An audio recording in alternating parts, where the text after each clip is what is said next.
Hello everyone. पिछले video में हमने देखा एफएमसीजी सेक्टर के बारे में। तो आपकी नीचे कमेंट में ऑटो सेक्टर की भी डिमांड आई, ऑटो सेक्टर किस तरह से परफॉर्म कर सकता है।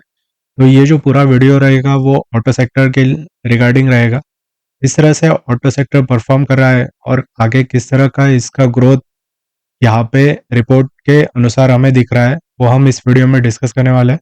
तो वीडियो को जो है वो पूरा ज़रूर देखिएगा। इस वीडियो में हम कुछ मेजर की पॉइंट्स के ऊपर ध्यान रखेंगे, जैसे कि ऑटो सेल के अंदर बाइक्स की कितने सेल हुआ, कार का कितना हुआ, कमर्शियल व्हीकल, ट्रक, ये सारी चीज़ों का किस तरह से सेल हुआ और आगे का इसका परफॉर्मेंस किस तरह से रह सकता है, वो भी हम इस वीडियो में जानने वाले हैं। इसके साथ साथ जो है वो हम जो चार्ट रहेगा वो हम इस वीडियो में डिस्कस करने वाले हैं, तो वीडियो लास्ट तक ज़रूर देखिएगा। तो चलिए वीडियो को शुरू करते हैं। अब हम वीडियो की शुरुआत करते हैं। यहाँ पे मेरे सामने है फाड़ा का जो नवंबर 2024 का जो रिपोर्ट कार्ड है, वो मेरे सामने अभी है यहाँ पे। इसका पूरा एनालिसिस हम इस वीडियो में करने वाले हैं लास्ट तक, और लास्ट में जो है वो मेरा जो खुद का एनालिसिस है मैं आपके साथ शेयर करूँगा कि मैं कौन से स्टॉक जो है वो यहाँ पे पॉजिटिव रह सकता है। तो चलिए यहाँ पे शुरू करते हैं। जो फाड़ा का रिपोर्ट आया है यहाँ पे नवंबर 2024 में, इसका अगर ओवरऑल ऑटो सेक्टर परफॉर्मेंस की अगर हम बात करें यहाँ पे, तो यहाँ पे mix performance across the segment हमें देखने मिला। जैसे कि इसके अंदर टू व्हीलर रहेगा, थ्री व्हीलर रहेगा, उसके साथ साथ जो ट्रैक्टर सेगमेंट है वो भी यहाँ पे मिक्स यहाँ पे हम बोल सकते हैं। नीचे हम जो ये डेटा है वो पूरा एनालिसिस करने वाले हैं। नीचे हम जैसे जैसे स्लाइड चेंज करेंगे, हम जो है ये डेटा जो है वो ग्राफ की मदद से वो हम डिस्कस करने वाला है। तो मैं आपको सीधा नीचे लेके जाता हूँ। यहाँ पे एक इम्पोर्टेंट चार्ट यहाँ पे शो कर रहा है, टेबल यहाँ पे। तो यहाँ पे आप देख सकते हो कैटेगरी वाइज यहाँ पे उन्होंने दिया है 2025 और 2024 में कौन से सेक्टर में किस तरह की ग्रोथ हुई, वो यहाँ पे उन्होंने दिया है। और ये जो डेटा है वो अप्रैल 2024 टू नवंबर 2024 के रेंज में यहाँ पे दिया हुआ है। तो टू व्हीलर सेगमेंट जो है उन्होंने 14% का ग्रोथ यहाँ पे दिखाया है। थ्री व्हीलर सेगमेंट जो है वो 7% का जो ग्रोथ है वो यहाँ पे हमें दिखाई दे रहा है। उसके साथ साथ कमर्शियल व्हीकल में जो डिक्लाइन हमें देखने मिला है वो रहेगा 0.29% जो है वो डिक्लाइन हमें कमर्शियल सेगमेंट की कारों में देखने मिला। प्राइवेट व्हीकल के अंदर जो है वो 4% का अपमूव हमें यहाँ पे देखने मिला। उसके साथ साथ ट्रक जो सेगमेंट है वहाँ पे 3% का डाउन मूव हमें यहाँ पे देखने मिला। और ओवरऑल ग्रोथ की अगर हम बात करें तो 11% का ग्रोथ यहाँ पे सारे ही ऑटो सेक्टर के सेक्टर में हमें दिखाई दे रहा है। सबसे ज़्यादा जो ग्रोथ हुई है वो टू व्हीलर सेगमेंट में हुई है। तो टू व्हीलर सेगमेंट में जो है वो बजाज ऑटो और टीवीएस मोटर, ये जो दो स्टॉक है वो यहाँ पे अच्छा परफॉर्म कर सकते हैं आगे। हम चार्ट भी इन दोनों का देखने वाला है। जैसे मैं नीचे आता हूँ तो यहाँ पे इन्होंने कैटेगरी वाइज यहाँ पे मेंशन किया है किस सेगमेंट में क्या-क्या ग्रोथ हुई है। तो टू व्हीलर में मंथ ऑन मंथ अगर देखें तो 26% की ग्रोथ, और ईयर ऑन ईयर देखें तो 15% की ग्रोथ हमें यहाँ पे देखने मिली। इसके बाद थ्री व्हीलर में उन्होंने कैटेगराइज किया है। ई रिक्शा में ग्रोथ जो है वो कम हुई है। यहाँ पे मंथ ऑन मंथ अगर देखें तो यहाँ पे 8.16% जो है वो कमी हमें देखने मिली। ईयर ऑन ईयर की अगर हम बात करें तो 3.18% की कमी हमें देखने मिली। ई रिक्शा विथ कार्ड जो है यहाँ पे हमें 70% का अप ईयर ऑन ईयर हमें देखने मिला। थ्री व्हीलर्स गुड्स के अंदर जो है वो हमें ईयर ऑन ईयर 4% का, और मंथ ऑन मंथ जो है वो 13% का डिक्लाइन हमें देखने मिला। थ्री व्हीलर पैसेंजर के अंदर जो है वो 14% का डिक्लाइन, और ईयर ऑन ईयर अगर हम बात करें 6.3% का गेन हमें देखने मिला। थ्री व्हीलर पर्सनल के लिए अगर हम देखें यहाँ पे तो 24% का अपमूव हमें यहाँ पे देखने मिला, और जो ईयर ऑन ईयर ग्रोथ है वो हमें 28% यहाँ पे हमें देखने मिली। तो यहाँ पे ई रिक्शा के अंदर भी बजाज ऑटो आता है, और टू व्हीलर के अंदर भी बजाज ऑटो का जो पोर्शन है वो हमें यहाँ पे देखने मिलता है। और थ्री व्हीलर में जो है वो सबसे ज़्यादा कंट्रीब्यूट जो है वो बजाज ऑटो ही करता है यहाँ पे। तो बजाज ऑटो जो है वो दोनों भी तरफ बैलेंस है। एक साइड में जो है वो टू व्हीलर का ग्रोथ यहाँ पे अच्छा दिख रहा है, और यहाँ पे ऑटो सेक्टर भी है थ्री व्हीलर का, वो भी यहाँ पे हमें अच्छा दिखाई दे रहा है। उसके बाद प्राइवेट व्हीकल की अगर हम बात करें तो इसके अंदर 33% का डिक्लाइन हमें यहाँ पे देखने मिला, और यहाँ पे ईयर ऑन ईयर की अगर हम बात करें तो 13% का जो डिक्लाइन है वो हमें यहाँ पे देखने मिला। तो प्राइवेट व्हीकल की अगर हम बात करें तो इसके अंदर टाटा मोटर्स भी आता है, इसके साथ-साथ आइशर मोटर, ये जो कुछ स्टॉक है वो यहाँ पे थोड़ा-सा अंडर परफ़ॉर्म कर सकते हैं, जिस तरह से डेटा यहाँ पे शेप अप हो रहा है। उसके बाद जो है वो ट्रक सेगमेंट है। ट्रक सेगमेंट में भी टाटा मोटर्स यहाँ पे टाटा मोटर्स भी है, उसके बाद आइशर मोटर भी है। तो यहाँ पे जो है 24% मंथ ऑन मंथ यहाँ पे ग्रोथ हमें दिखाई दे रही है और ट्रक सेगमेंट में।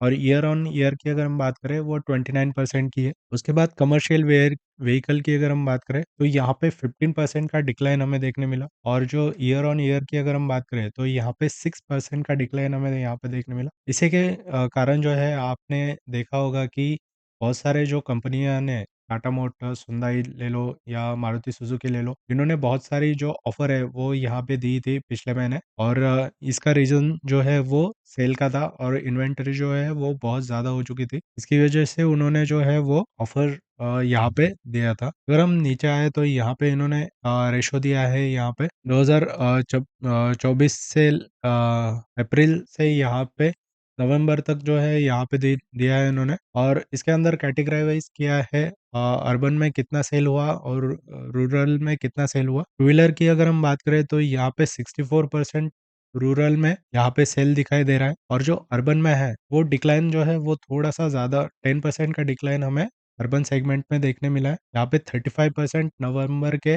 महीने में हमें सेल देखने मिली। उसके बाद जो है वो थ्री व्हीलर का जो सेगमेंट है उसके अंदर जो रूरल है उसके अंदर ग्रोथ जो है वो थोड़ी-सी ज़्यादा हमें देखने मिली 53% की यहाँ पे ग्रोथ हमें देखने मिली और अर्बन एरिया में जो है वो 26% की ग्रोथ हमें यहाँ पे देखने मिली। प्राइवेट व्हीकल की अगर हम बात करें तो यहाँ पे कंटिन्यूअसली ये डिक्लाइन जा रहा था और यहाँ पे रूरल जो है वो ऊपर आ रहा था। तो यहाँ पे जो है वो नवंबर की अगर हम बात करें प्राइवेट व्हीकल की तो यहाँ पे 59% जो है वो यहाँ पे दिखाई दे रहा है और अपसाइड में 40% जो है वो रूरल में हमें दिखाई दे रहा है। उसके बाद जो है कमर्शियल व्हीकल की अगर हम बात करें तो यहाँ पे एक इंटरेस्टिंग डेटा हमें दिखाई दे रहा है। जो अक्टूबर में हमें दिखाई दे रहा था 51% जो है वो अर्बन में जो गाड़ियाँ हैं वो सेल हो रही थी और 48% जो है वो रूरल में सेल हो रही थी अक्टूबर में। अभी डेटा जो दिखाई दे रहा है वो नवंबर में रूरल का जो डेटा है वो थोड़ा-सा हायर हो चुका है और अर्बन का जो डेटा है वो 2% से नीचे आ चुका है।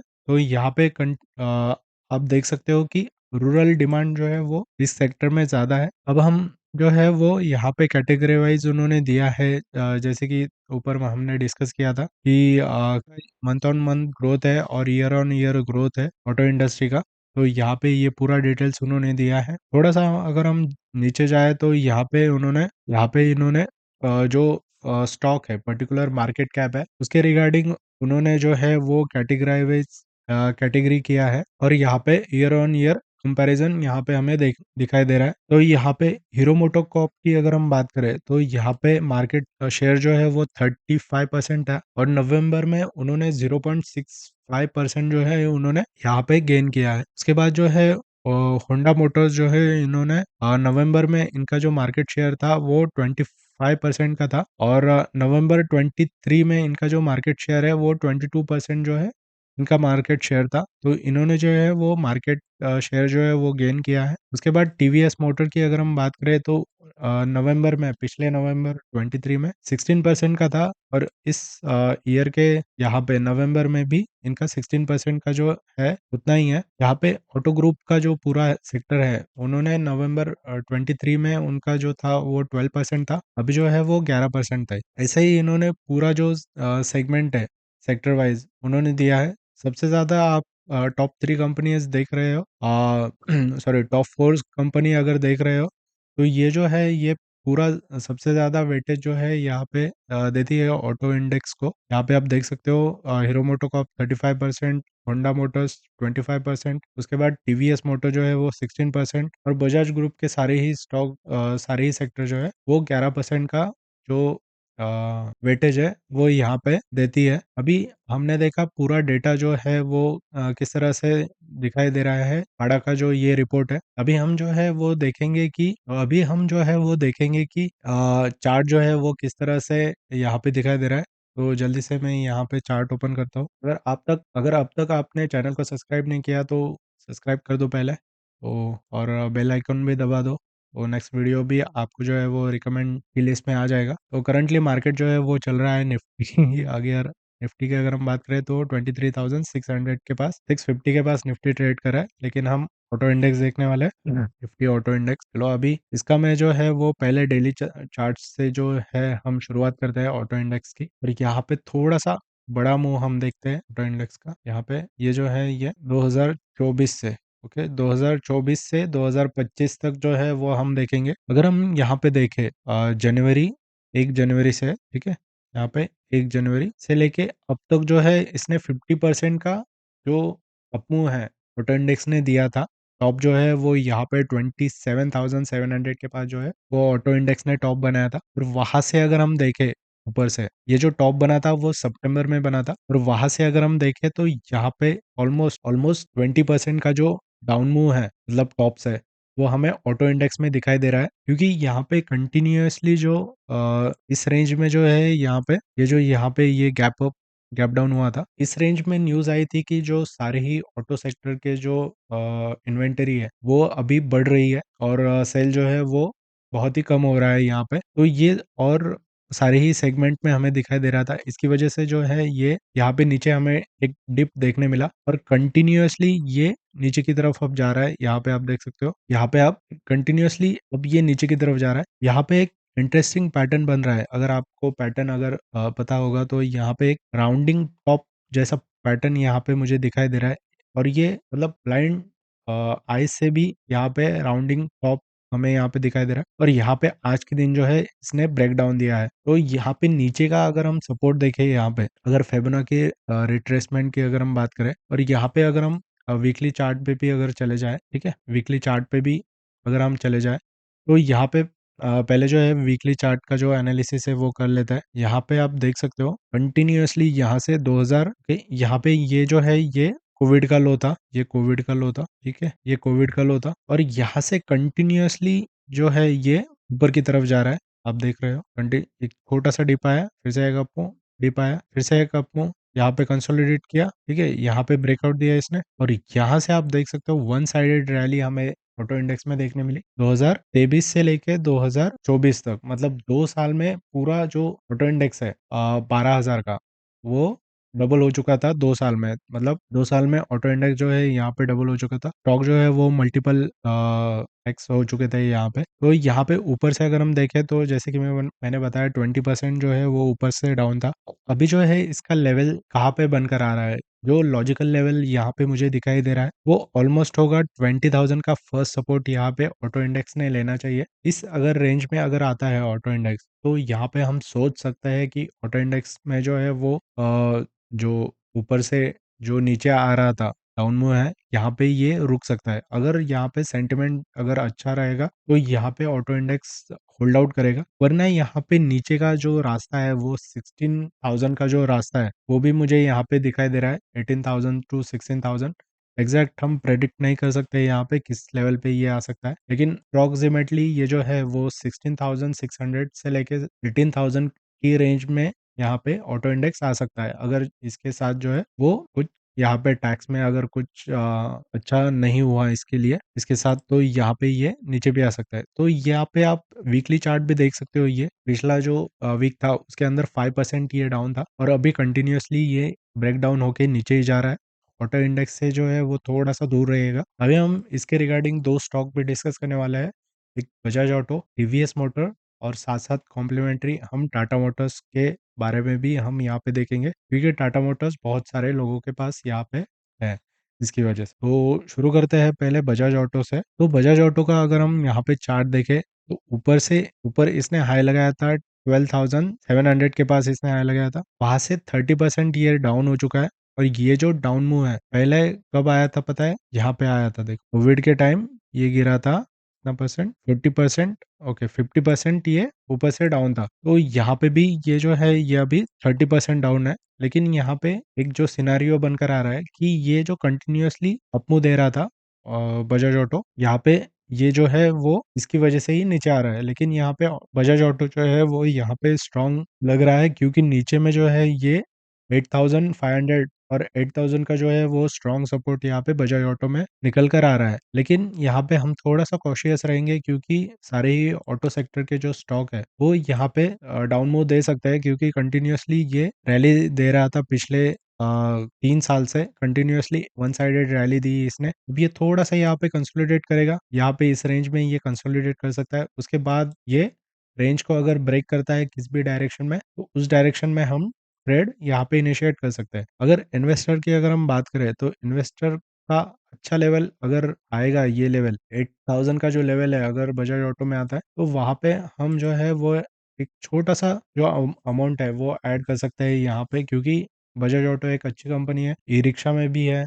उसके साथ साथ ऑटो सेक्टर के टू व्हीलर जो सेगमेंट है वो भी यहाँ पे अच्छा कर रहा है। तो यहाँ पे बजाज ऑटो हम 8000 के पास अगर आता है तो छोटी सी क्वांटिटी में हम यहाँ पे ऐड कर सकते हैं बजाज ऑटो को। नेक्स्ट स्टॉक जो रहेगा वो रहेगा टाटा मोटर्स। तो टाटा मोटर्स की अगर हम बात करें तो यहाँ पे ऊपर इसने हाई लगाया था 1177 का हाई लगाया था, और वहां से ये 40% डाउन है। मतलब ऑलमोस्ट अगर ये और 50% नीचे आता है, 600 के पास आता है, तो ऊपर से 50% का करेक्शन जो है वो टाटा मोटर्स में हो सकता है। और ये जो ऐसी कंपनी है ये कभी भी रिवर्सल दे सकती है यहाँ पे। तो 600 के यहाँ पे मैंने मार्क भी कर लिया है कि 600 के लेवल पे अगर आता है तो यहाँ पे मैं खुद जो है वो इन्वेस्ट करने वाला हूँ टाटा मोटर में। क्योंकि यहाँ पे अगर हम देखें तो 2017 का जो हाई है वो था 600 रुपीज 2016 में, और यहाँ पे उसने ब्रेकआउट दिया था और कंटिन्यूअसली अपवर्ड मोमेंटम में यहाँ पे था टाटा मोटर्स। अब यहाँ पे फिर से अगर इस लेवल पे आता है तो यहाँ पे 600 जो लेवल है वो एक स्ट्रॉन्ग बाय लेवल यहाँ पे टाटा मोटर्स में हमें दिखाई दे रहा है। तो ये लेवल में अगर आता है टाटा मोटर्स तो हम ब्लाइंडली बाय कर सकते हैं छोटे से स्टॉप लॉस से। 535 का जो मेरा है स्टॉप लॉस रहेगा यहाँ पे, और ऊपर में टारगेट जो है वो आप खुद लगा सकते हो इसके अंदर। कंपनी जो है वो अच्छी है, प्रमोटर भी अच्छा है। तो टाटा मोटर नीचे बाय ऑन डिप्स का जो स्टॉक है वो टाटा मोटर्स भी रह सकता है। उसके बाद हम देखेंगे हीरो मोटोकॉर्प। ये भी एक अच्छा स्टॉक है। यहाँ पे ऊपर से ये भी करेक्ट हुआ है, आप देख सकते हो ऊपर से ये जो करेक्ट हुआ है 32% जो है इसने ऊपर से करेक्शन दी है हीरो मोटोकॉर्प ने। फिर यहाँ पे इसने ब्रेकआउट भी दिया था और कंटिन्यूअसली ये अभी नीचे आ रहा है। तो अभी ये जो लेवल है 2017 का जो लेवल है वो उसके पास हीरो मोटोकॉर्प यहाँ पे आ चुका है। अगर ये लेवल होल्ड करता है तो यहाँ पे एक छोटा सा पुल बैक ट्रेड हमें यहाँ पे दिखाई दे सकता है हीरो मोटोकॉर्प में। तो ओवरऑल जो ऑटो सेक्टर जो है वो यहाँ पे डिक्लाइन में ही है, और जब तक एक स्ट्रॉन्ग सपोर्ट यहाँ पे दिखाई दे नहीं देता, या फिर कुछ जो जीएसटी का अगर हम बात करें, जीएसटी इसके ऊपर थोड़ी सी कम हो जाए तो यहाँ पे थोड़ा सा रिलीफ इस सेक्टर को मिल सकता है। और अगर इकोनॉमी पुश करे गवर्नमेंट तो यहाँ पे हम ऑटो सेक्टर जल्दी से भागता हुआ देख सकते हैं। लेकिन यहाँ पे 2-3 चीज़ें हैं वो इम्पोर्टेंट रहेगी। पहले जो गवर्नमेंट का जो सेक्टर है, जिस हिसाब से गवर्नमेंट टैक्स बढ़ा रही है वो कम करना चाहिए गवर्नमेंट ने। उसके बाद जो है वो यहाँ पे कुछ पॉलिसी जो है वो ऑटो सेक्टर के लिए देनी चाहिए, या फिर तीसरा जो है वो कंज्यूमर के लिए यहाँ पे इंटरेस्ट रेट जो है वो कट करना चाहिए। इसके बाद ही जो है वो कंज्यूमर के पास जो पैसे है वो सेव होंगे और वो जो है वो इन्वेस्ट करेंगे। तो ये कुछ 3 सिनेरियो मुझे लग रहा है कि अगर ये हो जाए तो ऑटो सेक्टर यहाँ पे अच्छा परफॉर्म कर सकता है। अगर ऐसी ही वीडियो आपको और भी सेक्टर की चाहिए होगी तो नीचे कमेंट में ज़रूर बताइएगा। आई होप आपको वीडियो पसंद आई होगी। वीडियो पसंद आई होगी तो वीडियो को लाइक कर दीजिए, चैनल को सब्सक्राइब कर दीजिए। मिलते हैं नेक्स्ट वीडियो में, तब तक के लिए टाटा बाय बाय, सी यू।